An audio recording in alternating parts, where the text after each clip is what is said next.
America Israel versus Iran యుద్ధం కొనసాగుతూనే ఉన్నది. చాలా ఇంట్రెస్టింగ్. దాదాపు 25-26 రోజులుగా జరుగుతున్న యుద్ధంలో ఒక భారీ బిగ్ ట్విస్ట్ కనిపిస్తున్నది.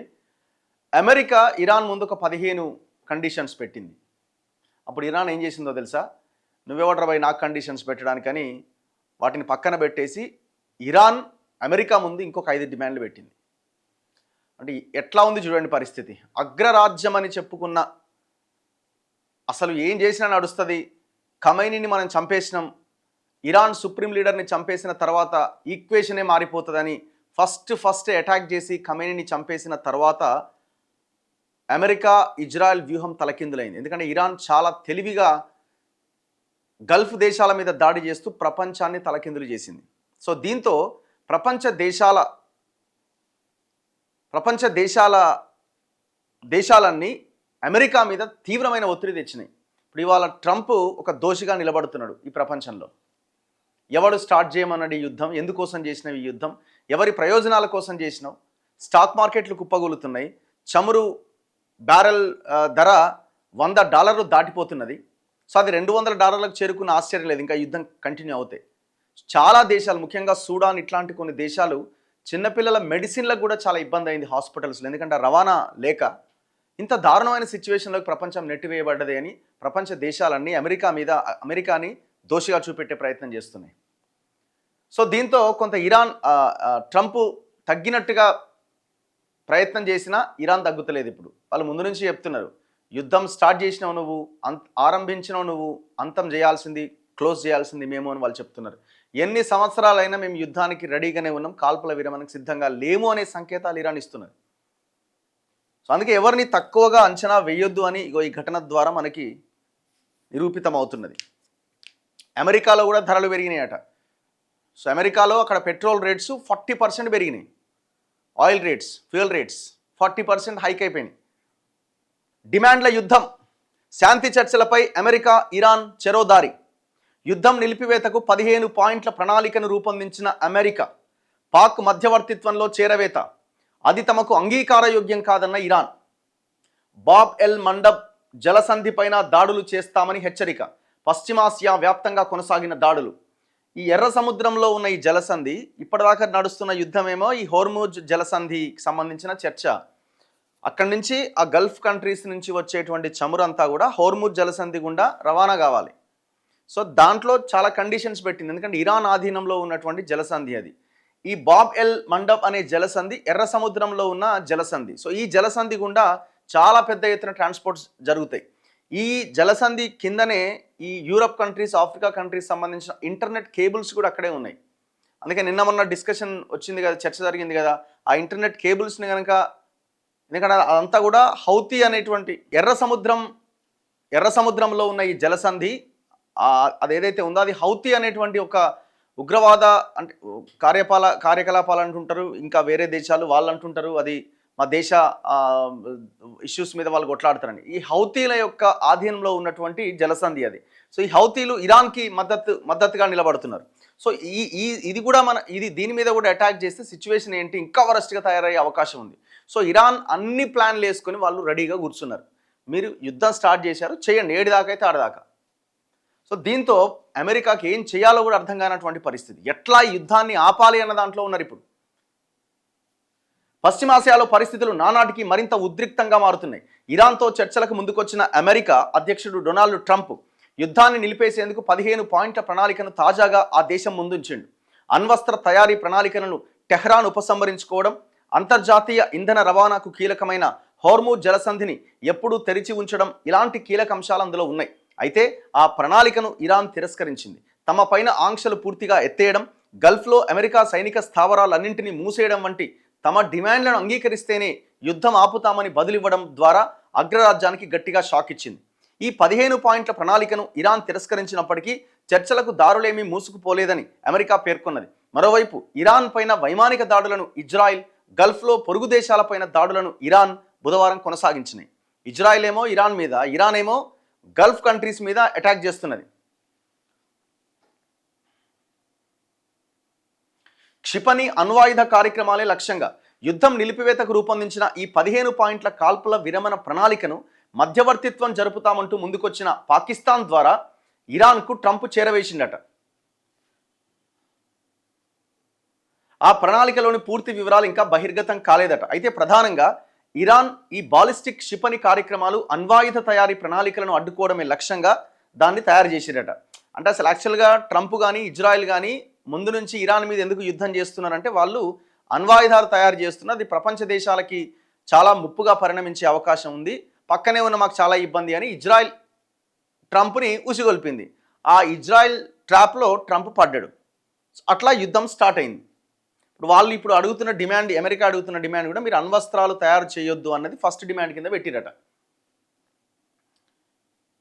సో ఇట్లా చాలా ఉన్నాయన్నమాట. ఇంకా భవిష్యత్తులో మీరు ఏమైనా క్షిపణులు తయారు చేస్తే స్వీయ రక్షణ కోసం మాత్రమే ఉపయోగించాలి.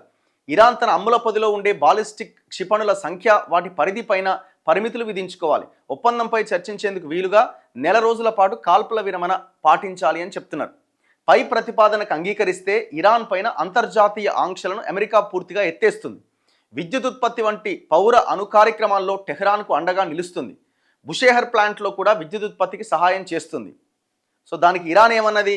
ట్రంప్ ప్రణాళిక తమకు అందినట్లుగా ధృవీకరించింది ఇరాన్. మాకు వచ్చింది నీ ప్రతిపాదన, దాన్ని తిరస్కరిస్తున్నట్టు ప్రకటించింది.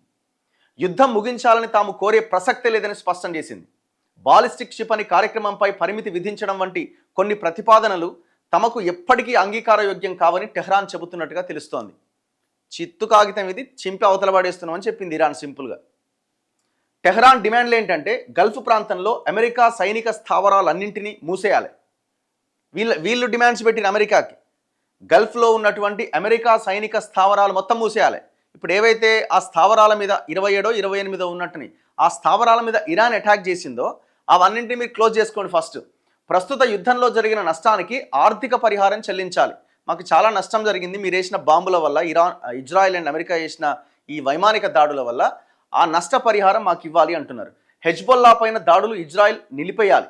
హార్ముజ్ జలసంధిలో ప్రయాణించే నౌకల నుంచి ట్యాక్సులు వసూలు చేసేందుకు అనుమతించాలి. హార్ముజ్ టెహ్రాన్ నియంత్రణలో ఉండేలా ఒక కొత్త విధానం తీసుకురావాలి. మళ్ళీ దాడులకు దిగబోమని స్పష్టమైన హామీ ఇవ్వాలి. ఇరాన్ పైన ఉన్న అన్ని ఆంక్షలు ఎత్తేయాలి. ఇది వీళ్ళు పెడుతున్న డిమాండ్. చలో వీటికి అంగీకరించు, కానీ నేను యుద్ధం ఆపుతా అంటున్నాడు. ఇది ఎక్కడో అనుకుంటున్నాడు అమెరికా. ఇప్పుడు ఏం అర్థం కావట్లేదు. ట్రంప్ ఏమంటున్నాడంటే సంప్రదింపులు కొనసాగుతున్నాయి. అంతకుముందు యుద్ధం నిలిపివేతపై ఇరాన్తో సంప్రదింపులు కొనసాగుతున్నాయని అమెరికా అధ్యక్షుడు ట్రంప్ మంగళవారం శ్వేత సౌధంలో మాట్లాడుతూ చెప్పారు. అమెరికా ఉపాధ్యక్షుడు జేడీ వాన్స్, విదేశాంగ మంత్రి మార్కో రూబియో, ప్రత్యేక రాయబారి వీళ్ళందరూ చర్చల్లో పాల్గొన్నారట. ఇరాన్ తరపున ఎవరు చర్చల్లో పాల్గొంటున్నారో మాత్రం తెలియజేయలేదు. అణ్వాయుధాలను ఎప్పటికీ తయారు చేయకుండా ఉండేందుకు ఇరాన్ అంగీకరించినట్లు కూడా ట్రంప్ పేర్కొన్నాడట. అసలు ఇరాన్తో చర్చలు జరుగుతున్నాయని అంటేనే ఎవడు చెప్పిండు మీకు? అసలు మేము చర్చలే స్టార్ట్ చేయలేదు, ఎవడు చర్చలు ఎక్కడ స్టార్ట్ అయినాయని దాన్ని ఖండించారు.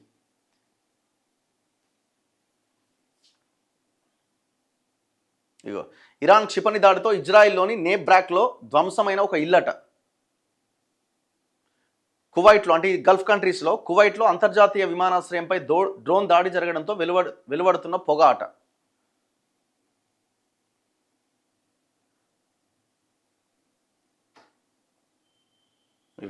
ట్రంప్ తనతో తానే చర్చించుకుంటుండట. తమతో చర్చలు జరుగుతున్నాయంటూ ట్రంప్ చేసిన వ్యాఖ్యలు ఇరాన్ ఖండించింది. ఎవరితో చర్చలు జరుపుతున్నా అంటే ఆయనే మాట్లాడుకుంటుండు, మాతో మాట్లాడతలేడని చెప్తున్నది ఇరాన్. బహుశా అమెరికా అధ్యక్షుడు తనతో తానే చర్చించుకుంటుండొచ్చు అంటూ ఎద్దేవా చేసిందట. పశ్చిమాసియా యుద్ధంలో చివరకు అమెరికన్లతోనే చర్చించుకోవాల్సిన దుస్థితి ఏర్పడింది. అంతర్జాతీయ సూపర్ పవర్గా అమెరికా తనను తాను చెప్పుకుంటోంది. అదే నిజమైతే ఈ సంక్లిష్ట పరిస్థితి నుంచి ఆ దేశం బయటపడి ఉండేది. ఓటమికి ఒప్పందమని ముసుగు వేసేందుకు వాషింగ్టన్ ప్రయత్నిస్తోంది. ట్రంప్ హామీల యుగం ఇక ముగిసింది. అమెరికా అంతర్గత ఘర్షణలు, వైరుధ్యాలు తారాస్థాయికి చేరుకున్నాయి. పశ్చిమాసియా సుస్థిరత కేవలం ఇరాన్ సాయుధ దళాలతోనే సాధ్యమవుతుందని అమెరికా గ్రహించేదాకా ఈ సైనిక ఘర్షణ కొనసాగుతుంది అని ఇరాన్ సైనిక ప్రధాన కార్యాలయం ఖతం అల్ అంబియా అధికార ప్రతినిధి ఒక వీడియో సందేశంలో చెప్పిండు. అమెరికా ఇజ్రాయెల్ పెట్టే షరతులను ఇరాన్ ఎన్నటికీ అంగీకరించదని స్పష్టం చేసిండు.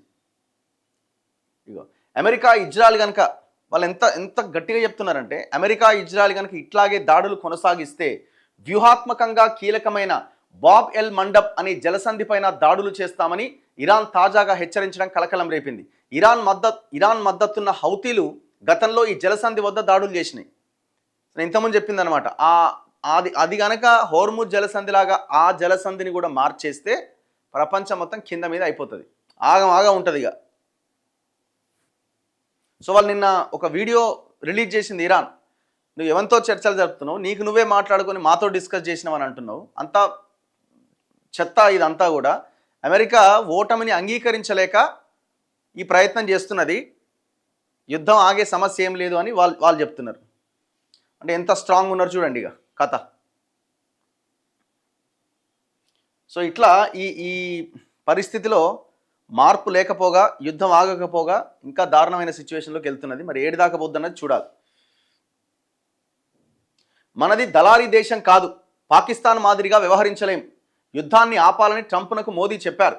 అఖిలపక్ష సమావేశంలో కేంద్రం వెల్లడి. పశ్చిమాసియా పరిణామాలపై పార్లమెంట్లో చర్చించాలన్న విపక్షం అట.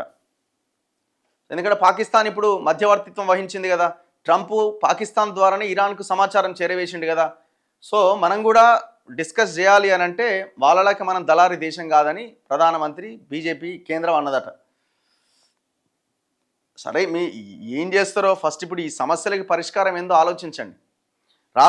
ఈ దేశంలో ఉన్న ఈ దళారీ వ్యవస్థను ఫస్ట్ ఆపే ప్రయత్నం చేయండి, వాళ్ళని వదిలేయండి. కానీ ఇప్పుడు పెట్రోల్ బంకుల దగ్గర పెద్ద ఎత్తున ట్రాఫిక్ ఉన్నది, ఎక్కడికక్కడ కిలోమీటర్లు బారులు తిరిగి. అసలు ఎందుకు వస్తలేదు పెట్రోలు? ఒకవైపునేమో పెట్రోలియం కార్పొరేషన్ వాళ్ళు, అసోసియేషన్ వాళ్ళు ఎలాంటి ఇబ్బంది లేదు, ట్యాంకర్లు వస్తున్నాయి అంటారు.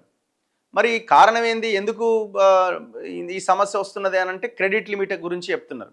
మరి ఇప్పుడు ఆ డీలర్స్ అసోసియేషను 3 కంపెనీలు ఉన్నాయి కదా, BPCL, HPCL, IOCL, Indian oil corporation, Bharat petroleum corporation and Hindustan petroleum corporation. ఇవే కదా, ఈ మూడింటితోనే కదా నడుస్తున్నది వ్యవహారం. మరి 3 కంపెనీలు ఈ పెట్రోల్ బంక్ యజమానులకి క్రెడిట్ లిమిట్ అనే అంశాన్ని ఇప్పుడే ఎందుకు తెర మీదకి తీసుకొచ్చినాయి? ఈ యుద్ధం ఉన్న సమయంలోనే సడన్గా ఎందుకు వచ్చింది ఇది? ఆ 3 కంపెనీలతో ప్రభుత్వమైన చర్చలు జరిపిందా ఇంతవరకు ఏమన్నా?